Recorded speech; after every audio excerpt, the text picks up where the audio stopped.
Olá, eu me chamo Rose Malu Bezerra e junto com meu orientador Dr. Elton Bruno Pinheiro, desenvolvi o trabalho chamado Cartografia da Atuação de Emissoras Públicas de Rádio em plataformas de streaming de áudio. Para introduzir, a gente traz o dado de que a partir dos anos 2000, o smartphone passou a figurar como um dos principais meios para se consumir rádio. Além disso, o Kantar Ibope Media indica que 70% do consumo de rádio online se dá por meio de smartphone e 30% por meio de computador.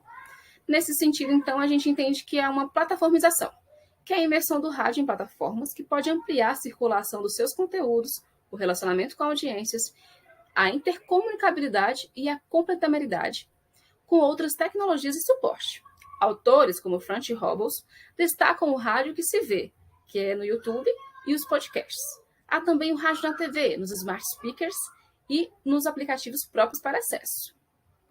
Nesse sentido, a gente então desenvolveu a seguinte pergunta de pesquisa: como se configura a atuação de emissoras públicas de rádio do país no ambiente da plataformização? Como metodologia, a gente fez uma reflexão analítica que, com o uso do método de cartografia aplicada, a comunicação utilizou tal abordagem a partir do gesto como rastreio, toque, pouso e reconhecimento atento, trabalhados por Kastrup. Permite a construção do conhecimento de maneira ativa e livre, de hierarquias, claro, e oferece uma perspectiva única, visto que cada autor traça um caminho diferenciável e sensível às suas variáveis distintas. Nesse sentido, a gente aplicou então essa metodologia aos conteúdos das plataformas da Rádio Nacional, destacando que, desde o início de 2019, a EBC adotou uma estratégia de integração de todas as emissoras designadas como nacional. Entre elas estão Rádio Nacional do Rio de Janeiro, Rádio Nacional de Brasília, Rádio Nacional do Amazonas, Rádio Nacional Alto Solimões, todas em um único perfil nas plataformas e redes. A partir disso, obtivemos os resultados, que a Rádio Nacional almeja a presença nas principais e mais utilizadas plataformas da atualidade. Contudo, nas fases de toque e pouso da cartografia, nos saltou aos olhos que essa inserção se faz de maneira desordenada e sem conexão. Esse é um fenômeno já conhecido e reconhecido por Del Bianco e Pinheiro, que no âmbito das rádios, no caso brasileiro, sugerem que recursos advindos do fenômeno da plataformização configuram-se simultaneamente como oportunidade e desafio, sobretudo devido à história da cultura organizacional de muitas emissoras, mesmo as de fins comerciais, com equipes profissionais reduzidas, produções majoritariamente musicais e baixo investimento em formação e tecnologia, por exemplo.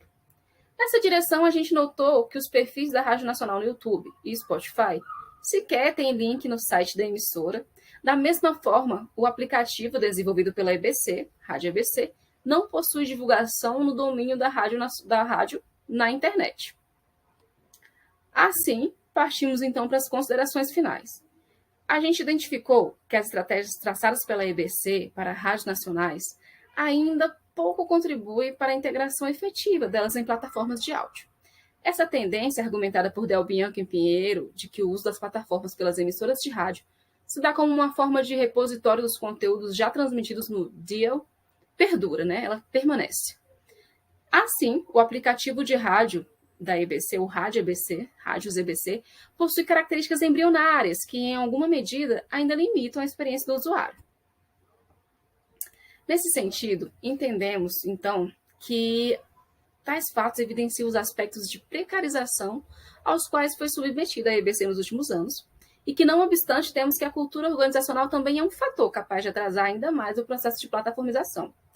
Outro negligenciamento identificado está por conta das emissoras que querem se popularizar em espaços que não são necessariamente públicos, contrariando, por exemplo, o aspecto de universalidade da radiodifusão pública estabelecido pela Unesco.